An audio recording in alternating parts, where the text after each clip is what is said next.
माझं नाव शाहबाज शेख. मी बार्शी शहरातून आलेलो आहे.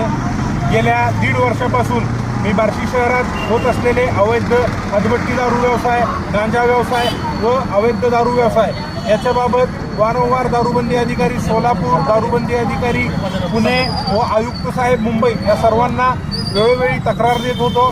माझ्या तक्रारींवर कुठलीही कारवाई झाली नाही, परंतु ह्या सर्व घटनेत माझ्या असं लक्षात आलं की बार्शी शहरात दारूबंदी अधिकारी कुर्डवाडी व दारूबंदी अधिकारी सोलापूर हे येतात व मी तक्रार दिलेली आहे असं सांगून अवैध व्यावसायिकांकडून वारंवार पैसे घेऊन जातात. हे सगळं माझ्या लक्षात आल्यानंतर मी संबंधित घटनेबाबत सर्व पुरावे गोळा केले. सर्व पुरावे माझ्याकडे आहेत की दारूबंदीचे कुर्डवाडीचे व सोलापूरचे अधिकारी हे पैसे घेऊन जात असताना, फोनपेवर पैसे घेत असताना व्हिडिओ, ऑडिओ हे सर्व रेकॉर्डिंग माझ्याकडे आहेत. एवढंच नव्हे तर स्वतःच्या कुटुंबियांच्या फोनपेवर पैसे घेतले जातात. या सर्वांविरोधात मी वेळोवेळी निवेदन दिले तरीही काही कारवाई झाली नाही. त्यामुळे मी आज रोजी सोलापूर या ठिकाणी विडंबनात्मक आंदोलनाची सुरुवात केलेली आहे. तरी ह्या आंदोलनानंतर मला योग्य न्याय मिळावा व अवैध व्यावसायिकांना आळा बसावा ही नम्र विनंती.